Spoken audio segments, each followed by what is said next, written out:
Hi everyone, it's Roger here from VanimationKingdom.com and also our Facebook group Infinity and Beyond. We recently found out lots of information on Disney Infinity 2.0. I'm going to run through all of that information in a bit and also look at what each part of it means. And basically what's going to happen is Disney Infinity 2.0 is coming out in the autumn or in the fall in the US, and it's going to be a very Marvel themed starter pack, which is going to have 3 Marvel figures with it. And there is going to be lots more Disney and Pixar stuff coming along later, so don't worry too much just yet. If you're not a huge fan of Marvel, there is going to be lots of Disney stuff coming. They made a little announcement earlier on the Polygram website. They were saying in an interview that there are more Disney and Pixar stuff to come, and there's also going to be a little sneak peek in the trailer, which I'm going to go through in a bit later on. Okay, so we're going to kick off looking at the new trailer, which kicks off with the old characters. And there's also a few little sneak peeks in there. You might have just saw Stitch and a few other characters, but I'm going to go through that in a little bit later. Right, so here we go. This is where the old teaser trailer ended. And then we lead straight into the new one, releasing the main figures, including Captain America, Nick Fury, Iron Man, Hulk, Black Widow, Hawkeye, and Thor. Now, as you can see, the toy box just got a massive update. So this, all of these figures are going to be in the main Avengers playset. It's going to be a lot bigger than any of the other playsets we've seen before. The New York area is 4 times the size of the city that you can see in the Incredibles playset. You also saw there you've got the ability to fly. You've got all new weapons, all new vehicles. There's also going to be a whole lot of more information coming through on different characters. Instead of just every character being the same, now you're going to have different styles. You're going to have brawlers. You're going to have there'll be melee attacks. You'll be able to have people like Hawkeye, which generally are better to attack from far away. Generally, there's a whole load of updates that have all gone through. But it's important to know that all of the figures from 1.0 will all be able to be moved over. All your also all your power discs, all your toy boxes that you've got saved are all going to be able to come over. There's a little bit of confusion over play sets. They didn't specifically mention them in the event, but on a further interview they did say that they're coming as well. So we might have to wait a little bit longer for that. So there's going to be a lot of information coming through in the next coming months. It's looking to launch in the fall or autumn in the UK, but we're expecting a lot more announcements at the E3 event that's coming up next month.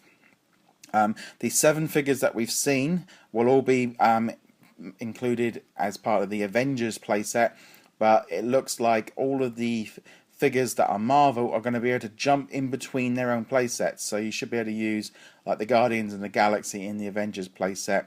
They're adding a lot more story elements. They're kind of turning it more into a much bigger game, which is really important. There's also noting that in the starter pack you are going to get another base. It pretty much is identical to the one from 1.0.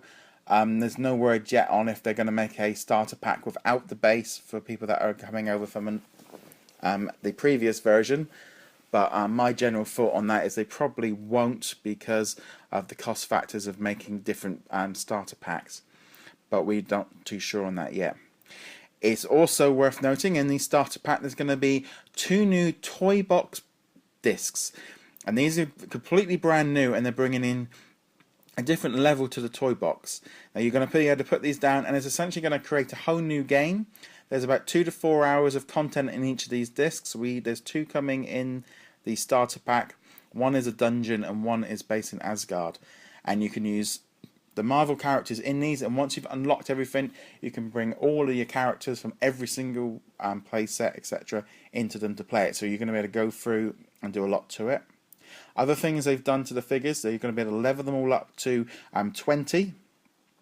So you're going to include in the ones from the previous game, and you're also going to have a skill tree, so you can actually add where you want your skills to go as you level them up, and you can choose what you want. Very similar to other games. I know I'm currently playing Assassin's Creed 4 and Infamous Second Son, where you can upgrade your character and do lots of things like that.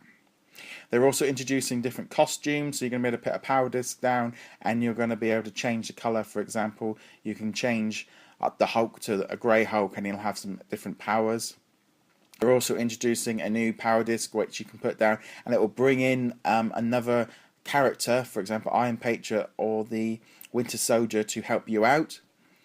So there's lots of new adventures coming into it. They're also bringing in lots of new fun stuff into the toy box by structured play.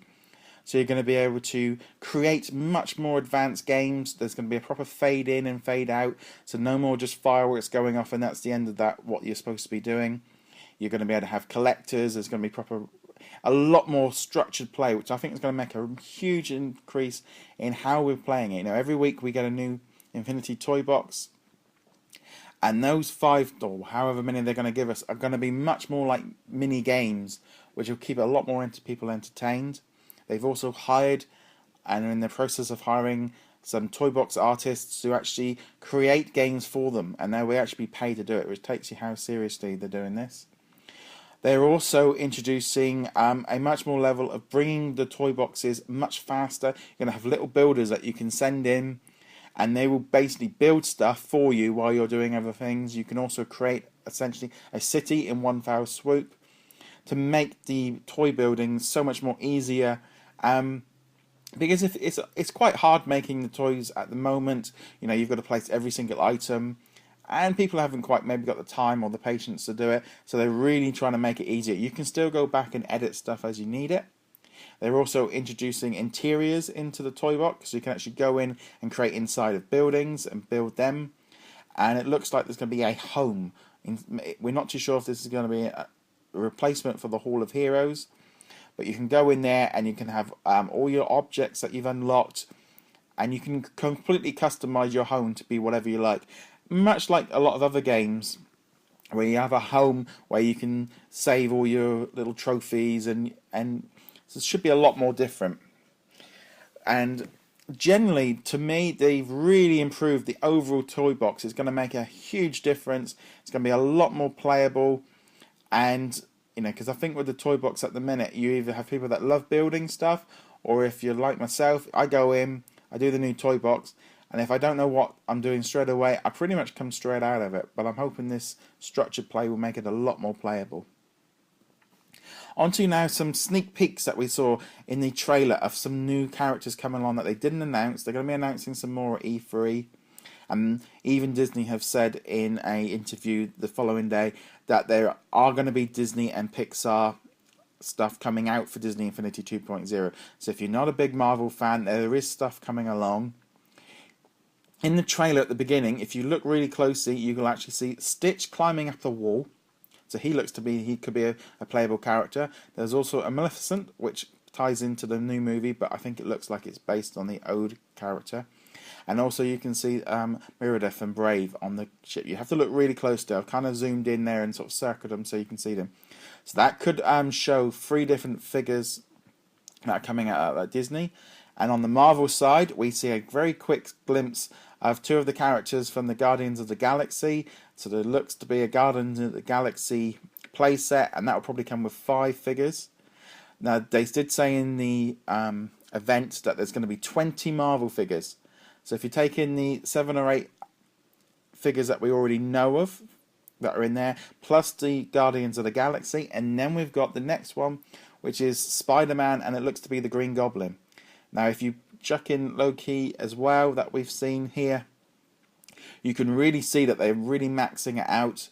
But expect a lot more figures. They had about 29 figures in 1.0. I'm expecting more in 2.0. So while we've got maybe 20 Marvel figures, there's going to be a lot more to come with. They also announced lots of power discs, but I'm going to do that in another video. But again, they only released all the Marvel power discs. There's going to be 80 for this series. We don't know yet if that includes these new toy box game discs, but then again, there was nearly 65 power discs for the first game, but they're all going to be coming over, but they're adding lots of new elements to them. Anyway, thank you very much for watching. Be sure to subscribe to the channel, and if you are a Disney Infinity fan, check us out on Facebook in Infinity and Beyond. You'll find all the information on VinylmationKingdom.com.